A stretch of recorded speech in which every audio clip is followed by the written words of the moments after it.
Hello, everyone. We are your perfect mixed podcasters. My name is Connor Gibbons. My name is Jimmy Greenhack. My name is Isaiah Mason.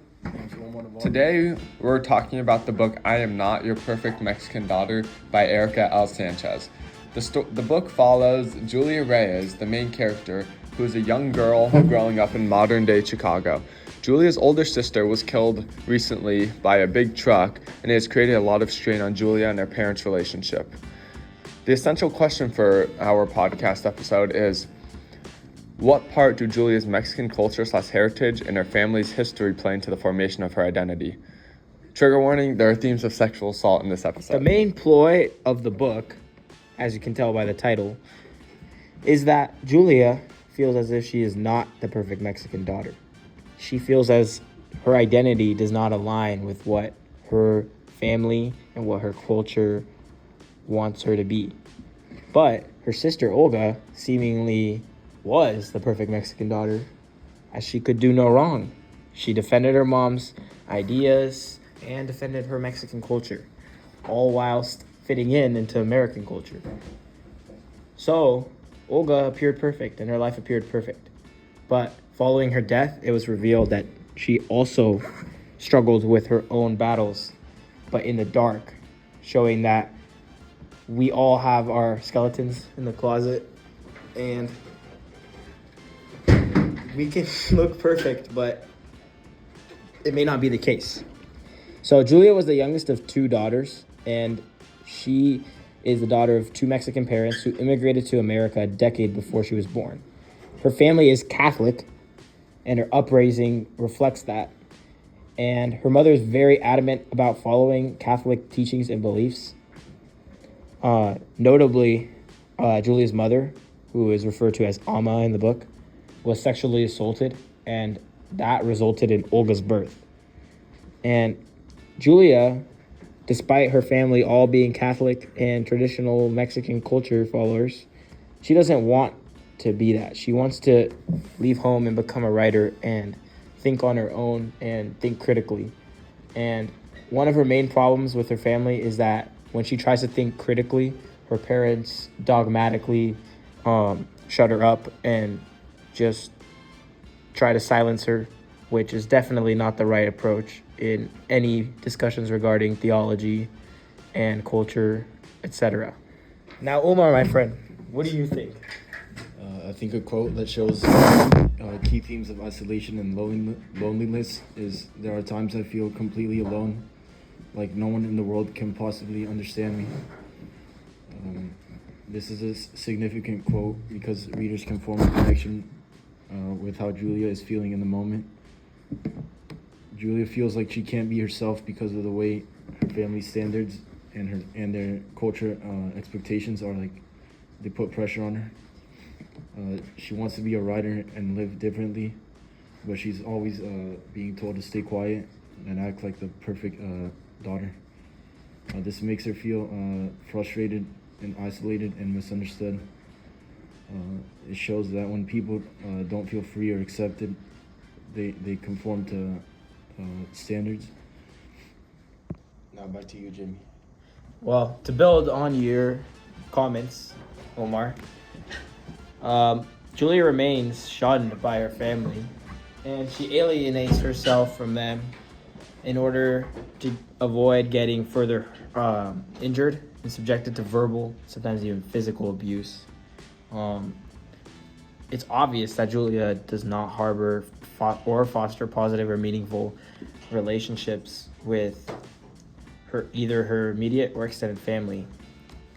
In fact, in many cases, she resents them for various reasons that we will get into in the next episode.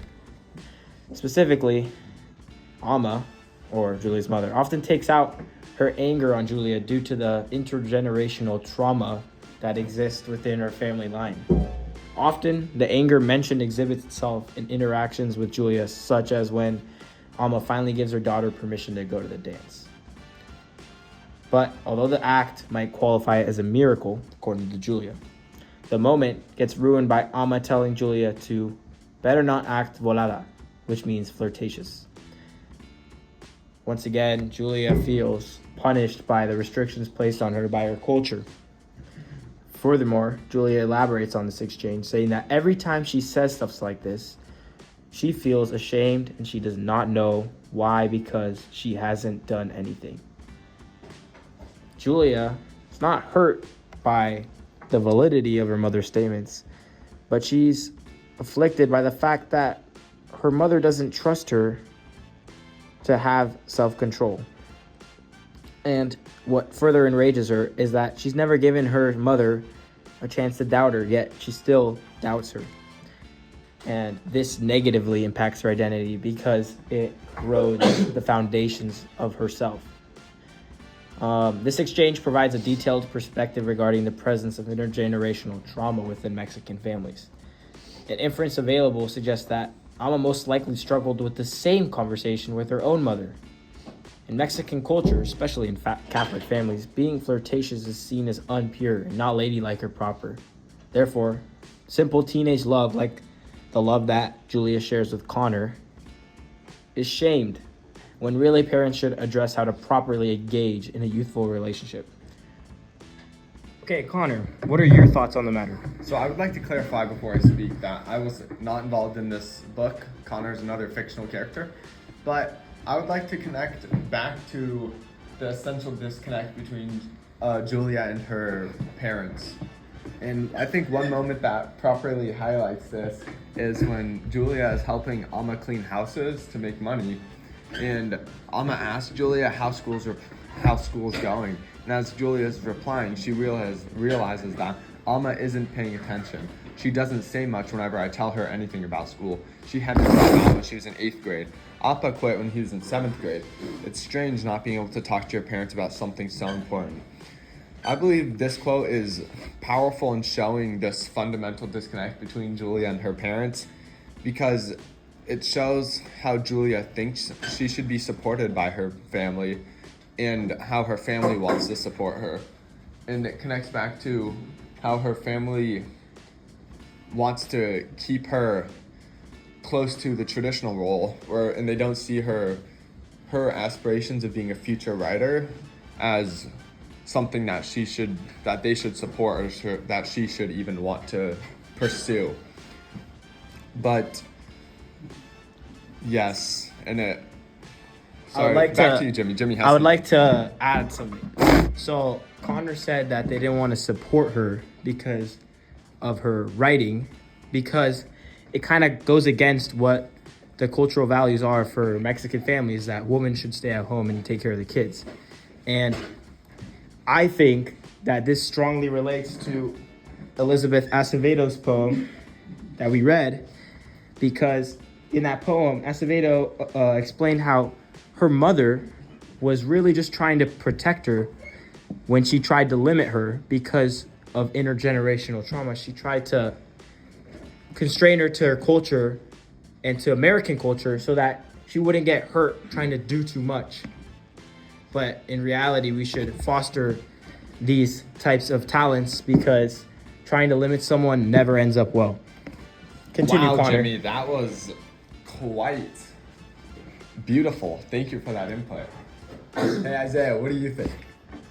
I think that that there was a moment when Alma passed on her intergenerational trauma over to Julia, especially during their quinceañera, when they were both extremely mad at each other.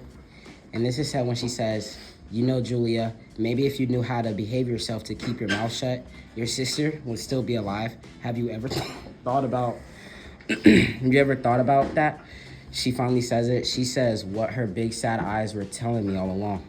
That's basically explaining that Alma finally says what Julia had suspected since Olga's funeral, and how Alma has been putting the blame for Olga's death on Julia this entire time. The quote also highlights the traditional values that Alma wants Julia to process, and that Alma loved Olga for possessing. This accusation is also a point of no return for Julia's emotional well-being. Julia has been putting up with the grief of her sister's loss alone, but without explicit blame placed on her. However, with Alma's accusations, Julia has to bear the full weight of the grief that Alma and Appa and she feels. Okay. Connecting back to what I said earlier, ultimately the main theme of Erica Sanchez's compelling book, I Am Not Your Perfect Mexican Daughter, considers the coming of age narratives that the youth often faces in terms of struggling with the acceptance of their identity. When discussing the idea of intersectionality, the principle strongly applies to the contents of the book, as Julia, in many instances, cannot seem to find the right balance regarding her characteristics and aspects that make her very unique. The book also explores the implications of living in a dual world, where two different cultures and negative intergenerational loops press their restrictions upon the young mind of an individual. Also, all things considered, reading and analyzing I Am Not Your Perfect Mexican Daughter book allows the audience to reflect upon their own identity and to accept and embrace it on the path towards growth and the maximization of their full potential. Thank you very much for listening to today's Thank episode. you guys. Tune in for the next one.